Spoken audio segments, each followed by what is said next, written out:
Nice to meet you, Dr. Kim from Richgo. Hello, nice to meet you. This is Kim Ki-won from Richgo. It's Stephen Roach, the Yale professor who accurately predicted the global economic crisis. He projected that the global economic growth rate in 2026 would be much lower than in previous periods. Today, I'd like to talk a bit about how the economic growth rate will trend and what the current situation looks like. Now, in my case, my current market outlook is that the overall economic situation in 2025 is very similar to what I saw in 2008. So, I'm making this forecast. So, I see the second half of 2025 as being very risky, especially since we had the financial crisis in 2008. There was someone who first predicted this financial crisis. That person is actually Stephen Roach, who was originally the chairman of Morgan Stanley Asia. It's Stephen Roach, and he's currently a professor at Yale. He's known for accurately predicting interest rate crises. Recently, he mentioned something important. Biggest risks to global economy emerge comes 2026. So, that's what we're discussing right now. So, I think the second half of 2025 is going to be very risky, but he believes that 2026 will be even more dangerous than 2025. He's talking about this right now. The tariff policy of Trump's second administration will significantly impact the global economy in its second year in power. So, for now, Trump is implementing a tariff policy. So these factors are expected to have a negative impact on the global economy starting next year, not this year. And on top of that, the asset market bubble is expanding significantly. He's also talking about this. So there are several reasons why I see this year as particularly risky. First of all, I believe there are quite a few bubbles in the asset market. The real estate market in Seoul. Next, I see that the US stock market and the cryptocurrency market are currently very overheated. So, because we had a rapid interest rate cut during this overheated period, I see that the pattern is very similar to 2008. However, these days, there are many experts around the world warning that there are a lot of bubbles in the asset market. I've seen countless experts, but there are maybe one or two that I really trust. One person is Warren Buffett. This person also has a very high cash position right now. The second person is Howard Marks. In the case of Howard Marks, even Warren Buffett is such a great guru that he continues to read and refer to the notes written by Howard Marks. And he's a very conservative expert. Yet even he is saying that the US stock market is currently very overheated. It's dangerous. He's currently warning about this situation. And Stephen Lucci, who accurately predicted the interest rate crisis, is also warning about it now. So, there are various signs that seem to be sending warning signals right now, and these will likely have a very negative impact on the real estate market. Actually, even though it's only January, I'm already hearing cries of hardship from various places about how tough 2025 is going to be. Yeah. It's tough right now, but it's going to be even tougher in 2026. So, the economic growth rate will also decline. It will go even lower. Said, yes, that's right. That's right. What think about that? You, sir? I also think there's a high possibility of that. Professor Stephen Lucci also believes that the growth rate will be lower than what major institutions have predicted. There is a reason. So the US is imposing tariffs again. And the US is saying they're going to impose tariffs. Let's fight. Let's have a duel. That's right. So are other countries going to sit back and do nothing? Other countries will impose retaliatory tariffs. That's right. And then they keep hitting and fighting each other. That's right. And how does all this play out? In the end, it's bound to lead to inflation rates. So, Professor Stephen Roach also said that inflation will remain more persistently worse than currently expected. And with the asset bubbles growing, the asset markets are becoming more vulnerable. What does that mean? When the bubbles, no one knows when it will burst, but the more bubbles there are, the bigger the storm that will come afterward. It's going to be a mess. We could see a very significant crash. So these factors are going to pose a huge risk to the world economy in 26 years. So, this is what we're talking about right now. The date we're filming this is January 22. President Trump has been inaugurated, right? Then, all the orders regarding the administration were announced. It's a bit hard to say it's more diverse than we expected, but it was definitely less strong than anticipated. But there are so many unpredictable variables about how things will turn out in the future. That's right. Trump is really unpredictable. He's like a ping pong ball that can bounce anywhere, so you can't really feel at ease about it. That's right. But I think this way, I think he's a very skilled negotiator. Trump, but at first glance, he might look a bit crazy because you have to create it. So it's somewhat similar to what Trump is doing. First of all, you scare them, and because you scare them so much, the opponent gets intimidated. They got scared. Opponent get scared. If you're scared, how can you negotiate? Can you lead the negotiation? Otherwise, you'll be dragged by Trump. You create a situation where you're being dragged along by Trump and then just give him a little nod. So what happens then? Then they like it. So in a way, this is a very bad boy concept. He knows how to handle people. Bad guy.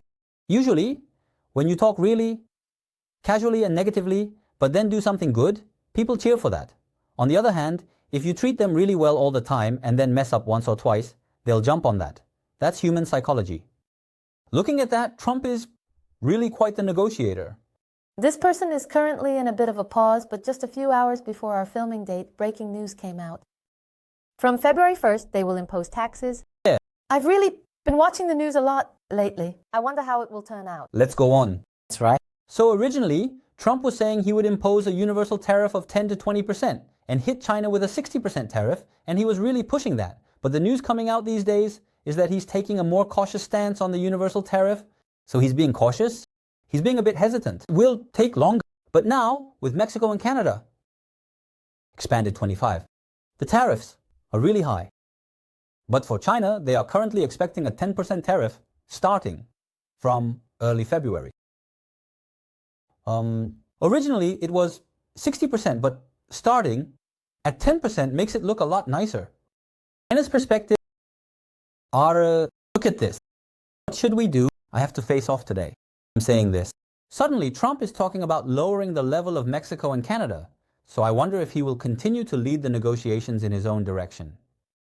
But what's a bit funny is that just a few days ago, he had put things on hold, and then just a few days later, he brought up the 10% tariff on China again. In that sense, it seems like he's a bit relieved and thinks he's bought some time, but he's going to impose it again. That's right. I think there will be a constant state of tension, that's right. Now, when professors like Stephen Roach talk about why the year 2026 is dangerous, there was a case like this in the past, 1900. We are now, I think, talking about the principle by which the world changes. There was a time when interest rates were fluctuating and rising, and there was a time when interest rates were fluctuating and falling. What is the most important thing that distinguishes this? Are countries going to act selfishly for their own interests while engaging in competitive trade, or will they cooperate for mutual coexistence and prosperity? But in the 1930s, there was a law that symbolized protectionism called the Smoot-Hawley Tariff Act. So, this law was enacted by Congress, and at the time President Herbert Hoover was on an island. Because of this law, global trade decreased by 60% in the early 1930s. So, what did the decrease in trade lead to? It led to the Great Depression. So the US generally often behaves this way towards other countries. So, they won't just sit back and do nothing. And as they fight, they stop trading with each other. Because they stopped trading, it led to such a Great Depression. So, this kind of risk could definitely emerge in the next 25 or 26 years. This warning is being given. So, next, South Korea is actually a problem, isn't it? It's a big problem. It's a major country. So, the US is currently South Korea's largest trading partner. It's the counterpart. The US is the largest market, in a way, right now. And South Korea has a very high trade dependency. The domestic market is already in really bad shape, and the country is barely surviving thanks to exports and things like that. As of the first half of last year, South Korea ranks 6th in the US trade deficit countries. It's high. From the US perspective, if South Korea keeps running a trade deficit like this, they might think, don't you need some improvement measures? And might offer some suggestions. That's right. Recently, even today, the stock market has bounced back a bit. And the reason the stock market is recovering is that people were really anxious because of Trump, but he hasn't said much about South Korea yet. And when they rolled out the tariff policy, I thought China would hit back really hard, but they didn't. Are you okay? It seems like the market's atmosphere is somewhat shifting back to a more positive direction. Honestly, I think we just have to wait and see. In such a situation, in a 10-10-10-10 scenario, If tariffs are going to be imposed anyway. It's just a matter of timing. So how much of an impact will that have? Well, I mean, how could someone like me, a mere real estate big data expert, even imagine something like this. Let's predict. First of all, Professor Stephen Roach believes that China will be the most affected during the Trump era. Likely, and due to the conflict between the US and China, the global economy will become more vulnerable. But the important thing is that Korea relies on exports, and its biggest customer is the US. Next is China, but they don't get along. So it's just like this. I have mom and dad, but no. Right. Like conflict in in-laws? Deal. Isn't that right? Isn't that so? Do I really have to put it that way?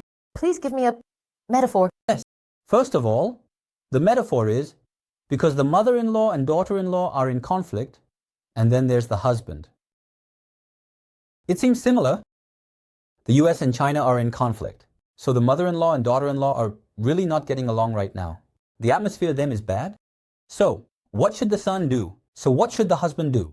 So it's indeed really challenging to do anything, and we're just stuck in the middle, trying to read the room. Our role here is really important.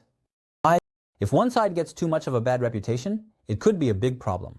So we need to handle this carefully without one side getting too much of a bad reputation. Someone needs to lead this wisely and take the right steps. But right now, Korea isn't in that situation, right? That's right. So I think these issues will probably become significant problems starting in the second half of the year. I would say these are quite concerning aspects. Right. Not right now, but for sure in the second half of the year, there will be taxes imposed on China and the effects will definitely hit us. So I think we need to be a bit on edge about that. That's right. So, in a larger context, the US economy is clearly showing some unusual signs right now. I see a lot of bubbles in the asset market, similar to 2007. And I believe these are warning signs. I think the issues will really start to emerge in the second half of 2025. Right now, the domestic market isn't looking good. And if exports get blocked like this, we might not see the immediate effects. But as you mentioned, we need to be aware that a bigger crisis could come in the future. So I'll wrap up the video here today. If you found this helpful, please like, comment, and subscribe. Thank you.